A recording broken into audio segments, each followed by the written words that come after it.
Assalamualaikum warahmatullahi wabarakatuh. Hari ini kita akan belajar ilmu pengetahuan sosial dengan materi potensi kemaritiman Indonesia. Selamat belajar dan selamat mengikuti. Adapun tujuan pembelajaran kita hari ini adalah yang pertama, mengidentifikasi potensi sumber laut di Indonesia. Yang kedua, menjelaskan fungsi hutan mangrove.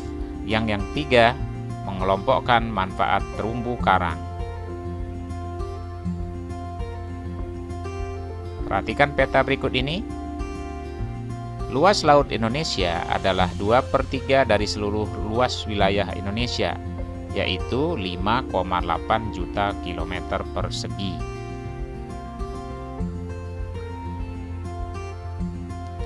Adapun potensi sumber daya laut Indonesia kita kelompokkan menjadi 3. Yang pertama, perikanan, hutan mangrove, dan terumbu karang, yang akan kita bahas satu persatu di slide berikutnya. Yang pertama, perikanan. Sumber daya perikanan laut merupakan salah satu potensi sumber daya laut di Indonesia.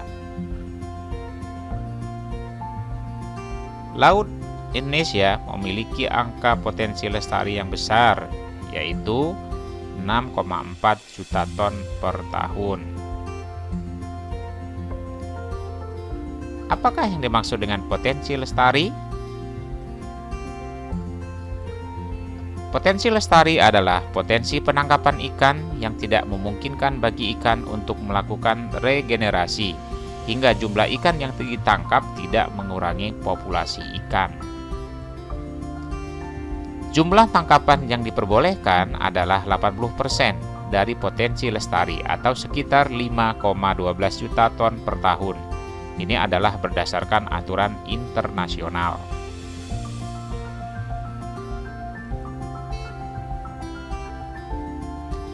Berikutnya peta sebaran potensi perikanan di Indonesia. Dari peta tersebut, jika dibandingkan, sebaran potensi ikannya terlihat ada perbedaan secara umum antara wilayah bagian barat dan timur. Di wilayah Indonesia bagian barat, jenis ikan yang banyak ditemukan adalah ikan pelagis kecil yang berada rata-rata di kedalaman laut 75 meter. Contohnya adalah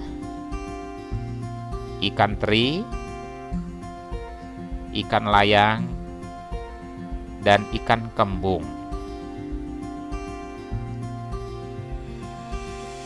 Sedangkan di wilayah Indonesia bagian timur, banyak terdapat ikan pelagis besar yang rata-rata berada di kedalaman laut 4.000 meter.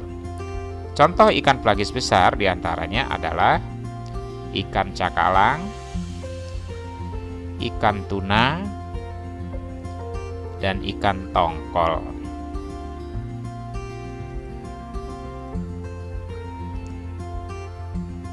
Selain ikan yang tersedia di lautan, penduduk Indonesia juga banyak melakukan budidaya ikan, terutama di daerah pesisir. Di pantai utara Pulau Jawa, banyak masyarakat yang mengembangkan usaha budidaya ikan dengan menggunakan tambak. Jenis ikan yang dikembangbiakkan di sana adalah ikan bandeng dan udang.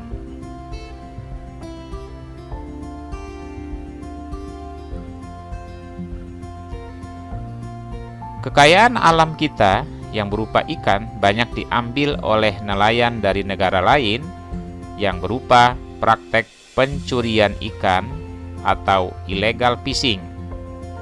Ada beberapa wilayah perairan Indonesia yang rawan dengan kegiatan illegal fishing, seperti di Laut Arafuru, Papua, di timur perairan Indonesia.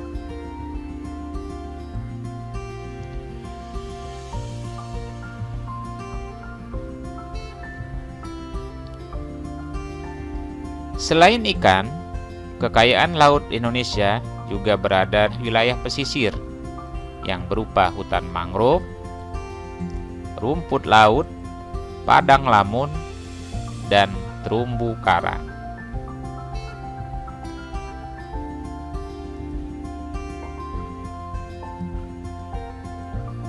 Hutan mangrove adalah tipe hutan yang berada di daerah pasang surut air laut.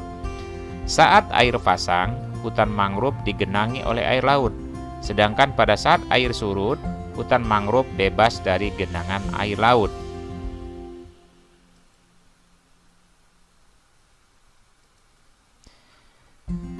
Adapun fungsi hutan mangrove ada dua, yaitu fungsi ekologis dan fungsi ekonomis.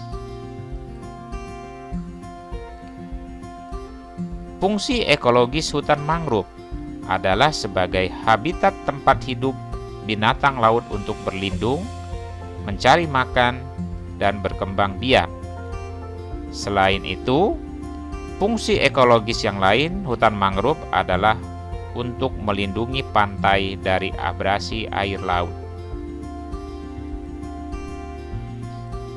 Fungsi ekonomis hutan mangrove yaitu berupa nilai ekonomis dari kayu pepohonan dan makhluk hidup yang ada di dalamnya.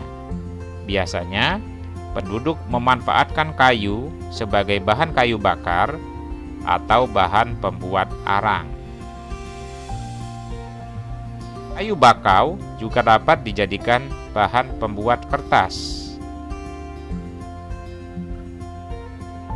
Selain kayu, hutan mangrove juga dihuni beragam jenis fauna yang bernilai ekonomis, misalnya udang dan jenis ikan lainnya yang berkembang biak dengan baik di wilayah ini.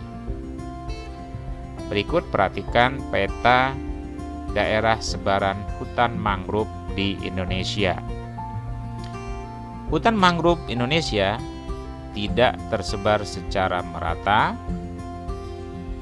Terdapat di Sumatera sekitar 417.000 hektar, di Jawa 34,4 ribu hektar, di Kalimantan terdapat 165.000 hektar, di Sulawesi terdapat 53.000 hektar, di Papua mencapai 3,7 juta hektar, dan di Bali serta Nusa Tenggara terdapat 3,7 hektar.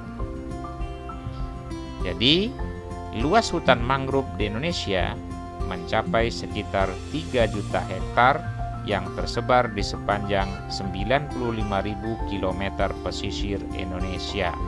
Luas terbesarnya adalah berada di Pulau Papua.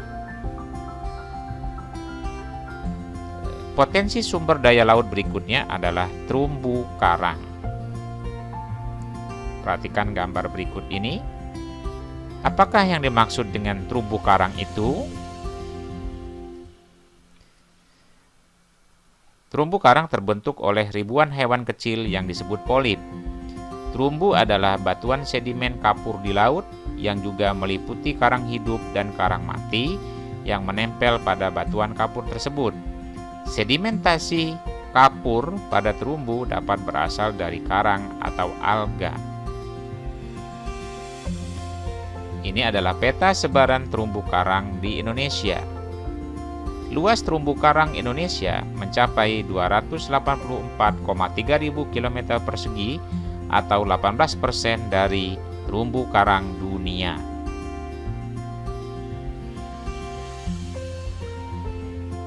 Keanekaragaman hayati terumbu karang sebagai potensi sumber daya laut di Indonesia juga yang tertinggi di dunia.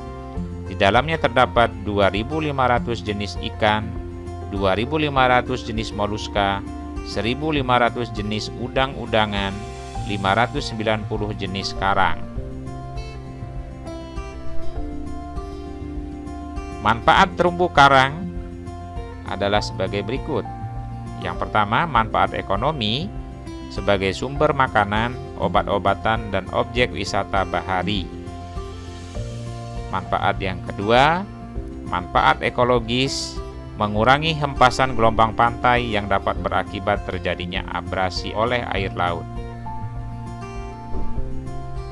Kemudian, manfaat sosial ekonomi, sebagai sumber perikanan yang dapat meningkatkan pendapatan para nelayan. Terumbu karang dapat menjadi daya tarik objek wisata yang dapat meningkatkan pendapatan penduduk sekitar dari kegiatan pariwisata.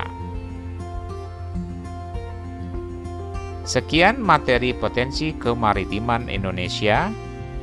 Mudah-mudahan dengan belajar tentang materi ini, kita sebagai bangsa Indonesia semakin mencintai negara kita Indonesia. Tetap belajar, tetap semangat. Kita akan bertemu kembali di kesempatan yang lain. Saya akhiri, wassalamualaikum warahmatullahi wabarakatuh.